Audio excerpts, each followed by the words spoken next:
shout out to Nerdrotics because I didn't know that Norm had passed, and I really like Norm Macdonald. He's every time I've seen him pop up in whatever, it's always been hilarious. And this is when I first saw it. I said, "Oh man, that's a bummer." I was really bummed. I had no idea. And this a great headshot of Norm Macdonald, and he's great. I mean, I remember him from Saturday Night Live. He really was one of the funny guys on Saturday Night Live. I mean, I really appreciated him. Of course, that's kind of the reason he got fired. But we'll get into that once we get there in his life story, because I have a nice little article that kind of sums up his life story fairly decently. And oh my gosh, my mouse is frustrating me right now. Come on, mouse, relax. Okay, so this is look. So I'm using StreamYards. This is new. All right, there we go. Okay. So this is from Deadline. Norm Macdonald dies. Influential comedian and former SNL Weekend Update anchor was 61. So young. What a shame. He was only 61 when he died. That's young. Come on. I mean, sure, in this scheme of human life, it's getting up there, but I don't know. I feel that's young. And it turns out he was battling cancer for a long time. Like almost a decade, I guess. It's a shame. Norm Macdonald, whose laconic delivery of sharp and incisive observations made him one of Saturday Night Live's most influential and beloved cast members, died after a 9-year battle with cancer. He was 61. Macdonald's death was announced to Deadline by his management firm, Brillstein Entertainment. The comedian's longtime producing partner and friend, Laurie Jo Hoekstra, who was with him when he died, said Macdonald had been battling cancer for nearly a decade, but was determined to keep his health struggles private and away from friends, family, and fans, which is, I mean, honestly, that's pretty incredible if you think about it. You know, just that. I just want to say a little bit about that, about who does that. You know, we live in an age of victimhood, right? We live in an age where people are looking to become victims and thriving on it and celebrating being a victim. You know, it's almost like these people that are addicted to attention would celebrate getting something that would give them more attention, even if it was as bad as cancer. Like, I'm not saying that's the case. It just feels like that, you know, that we're in that kind of an environment where attention is more important than your health or something like that. So seeing that, I'm like, that's awesome. You know, I already had respect for this guy. And then knowing how he kept this in the dark, you know, he wanted to keep it away from his, you know, his fans, his family, his friends, and just, you know, deal with it himself in his own way. It's pretty great. This is a quote from Hoekstra. He was most proud of his comedy. He never wanted the diagnosis to affect the way the audience or any of his loved ones saw him. Amazing. Norm was pure comic. He once wrote that a joke should catch someone by surprise. It should never pander. He certainly never pandered. Norm will be missed terribly. And all right, so this is saying more than just comedy too. Because he's right. A joke should catch someone off guard. You know, it should surprise them. It should, you know, when you're expecting something or when you're being pandered to, that's you know, condescending and that's, you take a step further away from comedy, right? And look at like the bigger picture of what these mainstream talking heads, Hollywood elites, politicians, they're all panderers. They're all pandering to try to get your attention, to try to convince you of that they're, you know, someone to look up to, when in reality they don't care at all about what anyone thinks about them or what, you know, what your situation is at all. You know, I see that. That's when I read those words, I was like, yeah, that really is like a bigger picture thing. It's not even about cancer anymore, or excuse me, it's not about comedy anymore. I just saw the word cancer as I said that. But I like that about Norm. You know, he held it to himself, and you know, he never pandered, and I love that. All I see is these people pandering. I mean, take for example, Howard Stern, right? I mean, Howard was in this main spotlight for most of my life. I remember hearing about Howard Stern. My mom used to listen to him in the car, and we'd both laugh at Howard Stern. And I haven't heard anything from Howard Stern in the past decade easily. I don't know. I don't know what he's doing. I guess he's got a serious radio show, a satellite radio or something. You know, is he pandering? I don't know. Oh, we got the farm engineer joining in. All right, hold on. Let me pop him on. Hey, farm engineer. Welcome, sir. Hey, thank you very much. Thanks for having me back again, man. I'm really excited. Of course. So I'm just in the middle of talking about Norm Macdonald. So I don't know if you know. Oh my gosh. So we're talking about him. He just passed. I'm just kind of reading about the end of his life and how he. And I'm talking about how someone very close to him, one of his partners, he said, Norm said, a joke should catch someone by surprise and should never pander. And I'm just kind of making, a bigger observation of how that really does. You know, it's a broad thing. Like everyone's pandering nowadays. No one's trying to catch someone by surprise or be authentic or, there's such a difference when someone's pandering. You can tell, and a lot of people think it's just not a good look. You know, it's like, don't pander to me. I don't want to be pandered. I want you to be the real you. I want the real authentic you. And comedy, I don't know. I feel like Norm had a really good balance between that. Oh, Norm was fearless. Norm Macdonald was incredibly fearless. He was not afraid of. I mean, he got fired from Saturday Night Live allegedly for continuing the O.J. Simpson angle for all of his jokes. I'm going to talk about that in a second. Oh, okay. I'm sorry. No, dude. Don't be sorry. That's fine. We are going to talk about it. You're right. Do you see what he did on The View? You're talking about him being fearless. Man. All right, So for those who don't know, Norm went on The View, right? I mean, why was he on The View at all? Maybe he was promoting something. I missed that part of it, but he straight up called the Clintons murderers. And they were like, whoa, we're not going to do that. And he's like, what? I thought it was true. Like it was a commonly accepted fact is what he said. Right. And, he knew that it would get a rise out of them. He knew that people would be laughing at that. It's just, he did such a great job of, making those women uncomfortable, which made it funnier. Oh, yeah. Like, we all are with it. Her name is Hillary for a reason. There are no holy people, I suppose. There's no anointed ones, as Thomas Sowell would say. Right. If you have a good comedian in the room. And people are afraid of good comedians these days because they tear their robes off. They make it. They show you as a human being. And then when I saw those ladies cringing and freaking out at this apostasy, that was the funniest things I've ever seen. I mean, he's the most amazing. He's like an anti-comedian. It's incredible. Like he's not telling jokes. It's like, you are the joke. We're the joke. And sometimes he's the joke. Like his long moth joke that he had on Conan O'Brien. That was one of the funniest things ever, because we're just following him through this long joke. It's like, what is this doddering old fool doing? He's just the tiniest. I didn't see that one. That's funny though. It's incredible. I can't recall it. Hold on, you said something. You said something now that just caught my ear, and I really like it. Comedians rip the Band-Aid off, and they do. Mm-hmm. And what happened to that? Oh yeah. Well, everyone's so scared. That's not a thing anymore. Like, that's not real. Like, I know that that's the case. Like, a good comedian will rip the Band-Aid off and make fun of everybody. Like, no one's safe, and that's good.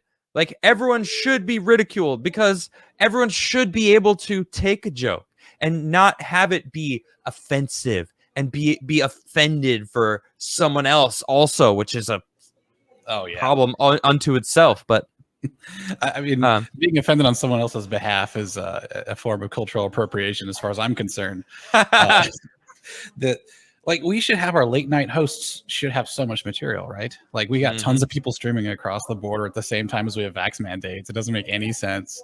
You know, this is easy targets. It's a target rich environment for a comedian. So you end up getting these guys who are outsiders, you know? Ryan Long. Do you know Ryan Long? Oh, I love Ryan Long. Dude's amazing. He is constantly putting out stuff and making fun of everybody. Well, mostly the people that deserve to be made fun of. But shout out to Ryan Long because he does a great job. But let's bring it back to Norm. And I want to continue talking about it because I do want to get into the reason why he was fired from Saturday Night Live, which is kind of like a controversy that I mentioned at the beginning of the show. It kind of pushed him away from mainstream comedy for a little bit. Now, he was still brought onto movies. He's randomly on, or was randomly in Adam Sandler movies and I don't know, just, good movies that were, I don't know.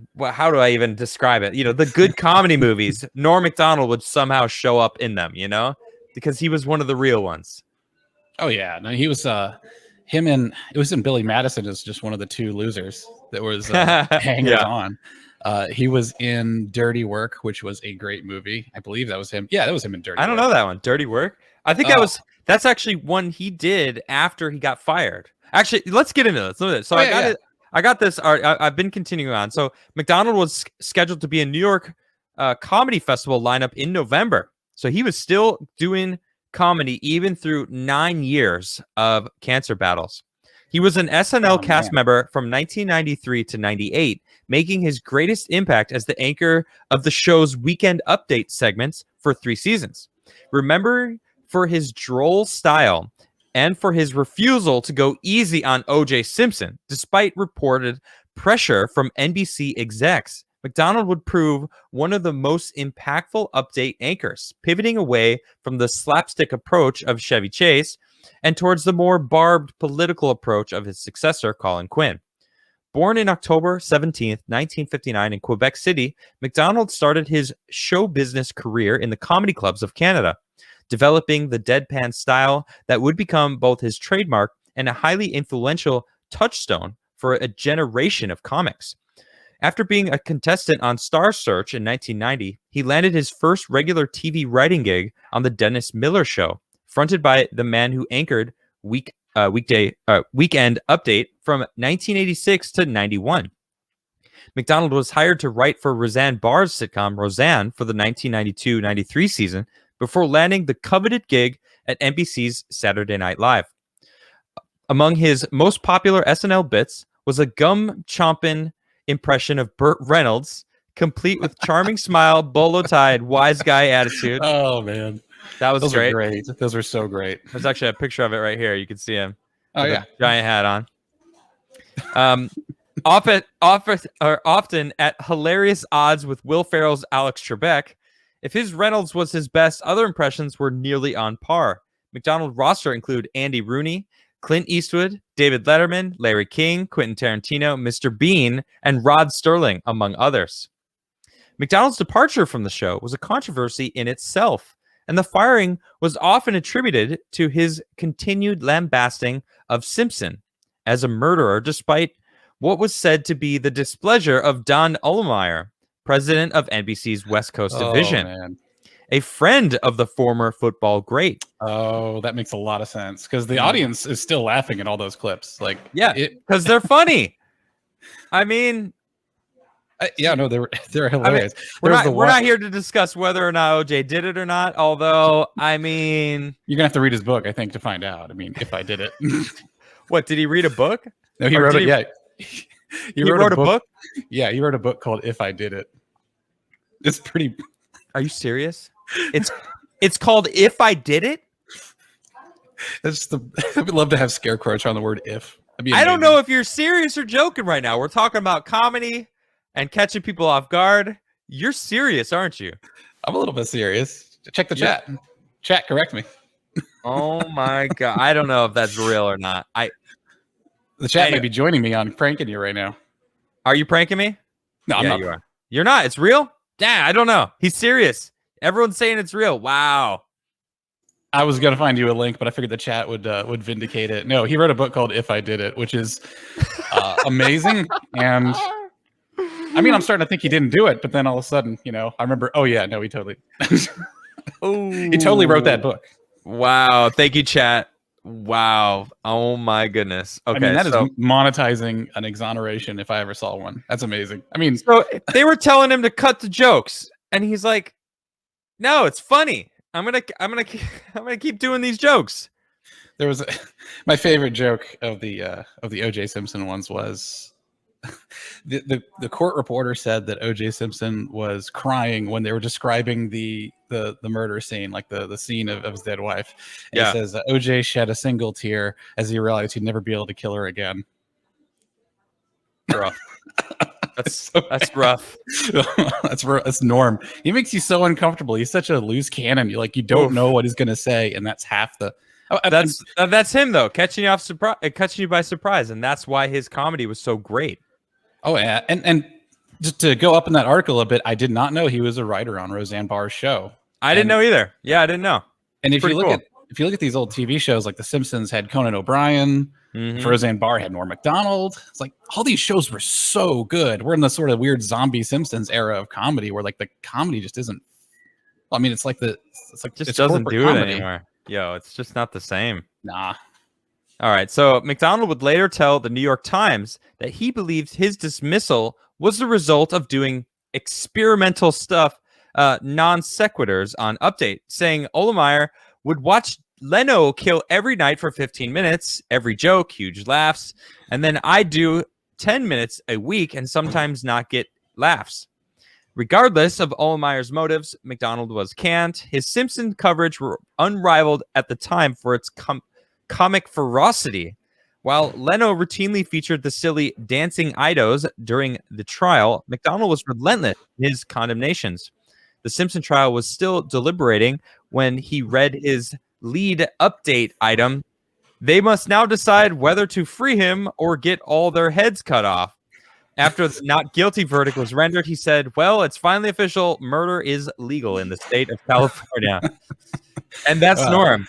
But I actually want to dig into this a little bit because there was more to this firing. And oh my gosh, my mouse is frustrating right now. I got to plug it in. Man. Okay, so Norm had a bitter feud with NBC. Hold on, let me plug this thing in. Is this it?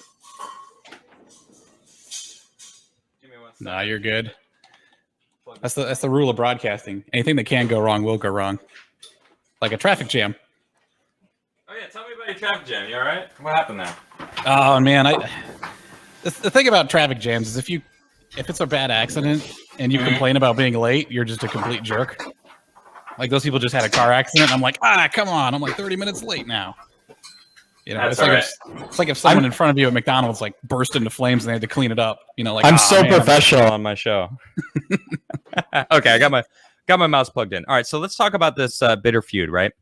So when things went he was fired, but we kind of went over some of these details. So in an interview with David Letterman, he told Ohlmeyer told him he wasn't funny as the reason that why he was fired from Weekend Update, despite having his support of his boss, SNL executive Lorne Michaels, which is cool to know that Lorne actually had Norm's back, which, I don't watch SNL anymore. I think it's woke garbage now, but it used to be funny. I grew up, when there was Eddie Murphy on the show, Chevy Chase, Adam Sandler, like all the best comedians that I grew up watching him, and it's amazing. So yeah, man, I still remember the Coffee Crystal skit to this day. I was watching that when I was a kid. Coffee Crystals? Wait, which one's that one? Oh, there's a skit about, it's a spoof on those blind taste test commercials they used to have in the 90s and late 80s. Yeah. And in this commercial, they are talking to this guy and saying, "Hey, by the way, did you know that we've replaced your coffee with decaf coffee crystals?" And people are usually like, "Oh, wow, that's great. It tastes just like the full taste of real coffee." But they have oh my gosh, I'm blanking on the name. That was the bigger fatter guy that passed away. Oh my gosh. Chris Farley. They do Chris Farley, and Chris Farley goes on a complete meltdown from getting these coffee crystals. Like he's smashing plates. He's like throwing pies in people's face. Oh, it was amazing. Yeah. Like he died really young too. That's that's a shame. Gotta love Chris Farley. But anyway, that was the greats of SNL. Yes, yeah. All right, so Lorne had his back, and he continues. He's talking to David Letterman here. He says he doesn't think I'm funny in Weekend Update, and God only knows, and it's just a matter of opinion. He also thinks that OJ is innocent. McDonald chuckled. Letterman said, exactly. Don't let this pinhead push you around, for heaven's sakes. And he goes, no, he's not a pinhead. He's a fat guy. I love it. I could just hear Norm saying that. Oh. But this is where it kind of gets brutal, though. After being openly discontent with being in run-of-the-mill SNL sketches, McDonald parted ways with NBC in 1998. Things remained sour between the comedian and the Peacock network that Ohlmeyer blocked NBC from airing ads to promote his film Dirty Work, that's what I thought I read it. Wow, I haven't seen the movie. Brutal. That's terrible. That's a vendetta. Yeah, they were like, you know what? We're gonna punish you now because you didn't listen to us. For being so openly candid about the SNL drama. McDonald referred to Ohlmeyer as a liar and a thug in an interview with the New York Daily News. But in a strange twist of events, the comedian was invited to host the show, SNL, in October of 1999, taking the bold opportunity to roast the network in his opening monologue. Like, of course he had to roast him. It's Norm Macdonald. Oh, but yeah. Listen to this. He said, this is from the opening monologue. He said, I sort of had a disagreement with the management at NBC. I wanted to keep my job, all right? And they felt the exact opposite. So you see, they fired me because they said I wasn't funny. Now, with most jobs, I could have had a hell of a lawsuit on my hands for that. But see, this is a comedy show, so they got me. And then, hold on, it gets better, too. He's like, this is the weird part. No. It's only a year and a half later, and now they asked me to host the show. So I wondered, how did I go in a year and a half from being not funny enough to even be allowed in the building to being so funny that I'm now hosting the show? How did I suddenly get so damn funny? McDonald asked. It's so inexplicable to me because a year and a half, let's face it, it's not enough time for a dude to learn how to be funny. Then it occurred to me, I haven't gotten funnier. The show has gotten really bad. Oh, no. I'm waiting for them to cart out the Tupac Shakur style hologram of Norm Macdonald. Just go ahead and start hosting Saturday Night Live. Oh my gosh, that whole thing. When I read that, I cracked up. I mean, I even cracked up just hearing it again. It's funny, you know. They were not promoting his stuff. They were actively trying to like push him away and keep him in his shadows. He still did the show, like he didn't have to do SNL, but he was like, yeah, I'm going to do it. And I'm going to roast them. He had to do that. He's uncancelable because he just uncancels himself. He just doesn't care. Like it seems to be canceled as a state of mind, right? Like if yeah, exactly. I mean, Norm, he kept doing comedy. He was going to do a show this November. Like it's amazing. And then this is what pisses me off though. The pandering, right? That Norm himself talks about. NBC News, remembering Norm Macdonald. Oh my gosh. Yeah. This is it. We fired. This is all they wrote. Stand-up comedian Norm Macdonald made millions of Americans laugh during his time on Saturday Night Live. He died Tuesday after a long battle with cancer. That's it. Period. That is the extent of what they wrote for Norm Macdonald. Really? That's it, NBC? And then there is a video here. It's 1 minute and 30 seconds long of all of his best clips that they probably own, because it's from when he was on the show for them. Really, NBC? You couldn't give him something more than 2 sentences? Wait, was it 2 sentences or was it just one? Let me just check. 2 sentences. It was 2 sentences long. He gets 2 periods then. That's good. That's terrible. And they put the thumbnail of that video of one of the impressions that I don't know if anyone really cares about. It's an old politician, Bob Dole. Well, it goes through all of them. But so that's just no, it's not the thumbnail. I already played it. Oh, So I see. I'm Okay, not sure okay. exactly what the thumbnail was when I started it, but I just was like, I wonder if NBC is even doing it, because I was reading into this NBC drama, and then I'm like, I wonder if they actually did anything. And I NBC, and then they were like, I was like, oh, they actually posted something remembering Norm Macdonald. I'm like, maybe they gave him a little bit of respect. And I clicked on this, and I was like, are you kidding me? Two sentences and a minute and a half of just clipping all of this stuff together and like posting it. It's like, dude, you shouldn't have done anything, NBC, at all. Yeah, Or dude, give him some honor him at least. obituaries in like small town flyover America are longer than that. I mean, at least Yeah, exactly. who's his family? Who is this Norm Macdonald guy? It appears to just be on an island. He was here, he worked here, and now he's not, and then he got cancer, he died. That's terrible. Yep, exactly. Ugh.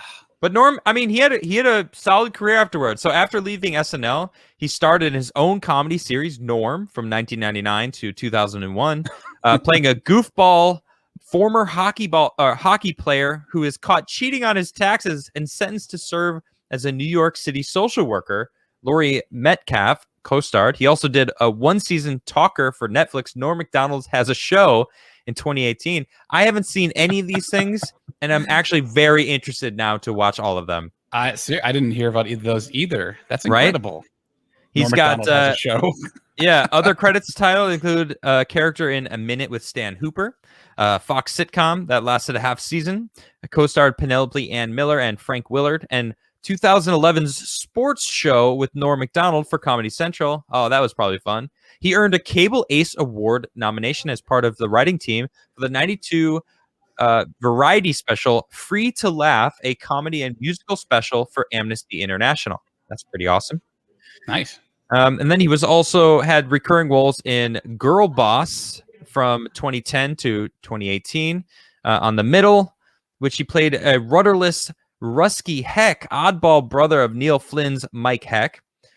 His guest TV credits include My Name is Earl, Real Rob, News Radio. Oh, remember News Radio? Oh man, News Radio was good. That was with what? Was that with Joe Rogan? Or is that? No, I think that was remember. way before Joe Rogan. Or I see. Maybe I don't remember.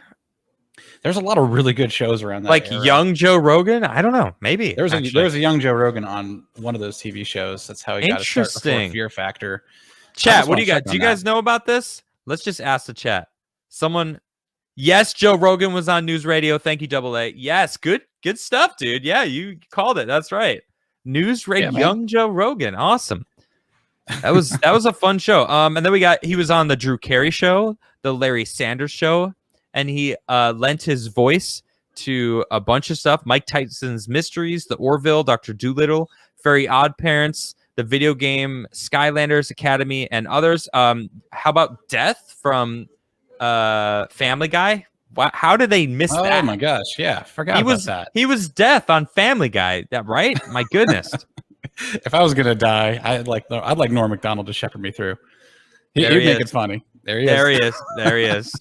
You got to look. He's just chilling on the couch too. Just hanging out. Hey man, Mm-hmm. you died. Hey, he's really him now. That's oh no.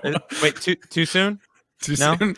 It's Norm Macdonald, man. He would make this joke about himself. Oh, 100%. You know he would. All right. He'd do worse. He also appeared in a 2015 comedian sketch comedy series Sunnyside and was a judge on Last Comic Standing that same year. He appeared in a number of films, including Dirty Work, Grown Ups, Funny People, Screwed, Deuce Bigelow, Male Gigolo, and the Dr. Dolittle film trilogy, The Ridiculous Six, Jack and Jill, Animal, People vs. Larry Flint, and Billy Madison, several of which featured fellow SNL veterans. He also released comedy albums, Me Doing Stand-Up, Hitler's Dog, Gossip and Trickery, both taken from TV specials, and Ridiculous in 1996. Let's see. Comedy Central named him to its 2004 list of 100 greatest stand-ups of all time. Awesome. That's cool. And then it goes on just the rest of the stuff that he's been doing. And of course, I can't play any of these things because they will probably give me some sort of make me delete it or anything. But honestly, man, he was one of the greats, and it's always a shame when we lose one of the greats. I mean, we mentioned Chris Farley, George Carlin, another incredible comedian that George Carlin was amazing. We need him now more than ever, honestly. I mean, we're kind of losing our heroes right now. Norm Macdonald was on that same vein where there was this one clip where he popped up at this YouTube Awards. Okay. I don't know why they invited him. Yeah. But it was him and Sarah Silverman. And I think they completely invited him. They completely regretted it because he was just 100% roasting this stupid award ceremony. Just making fun of and he was just dressed normally. Everyone was wearing these outfits and they were treating it like the Oscars, or they're treating it like some like quirky millennial. He's wearing jeans. He's wearing jeans and he's wearing like this. I'll just show up and hang out with Norm. That's awesome. I love it. He was great. Him and Phil Hartman as well. Like all these guys were Phil so Hartman, fun. man. Phil Hartman was amazing, dude. What a shame. Phil Hartman too.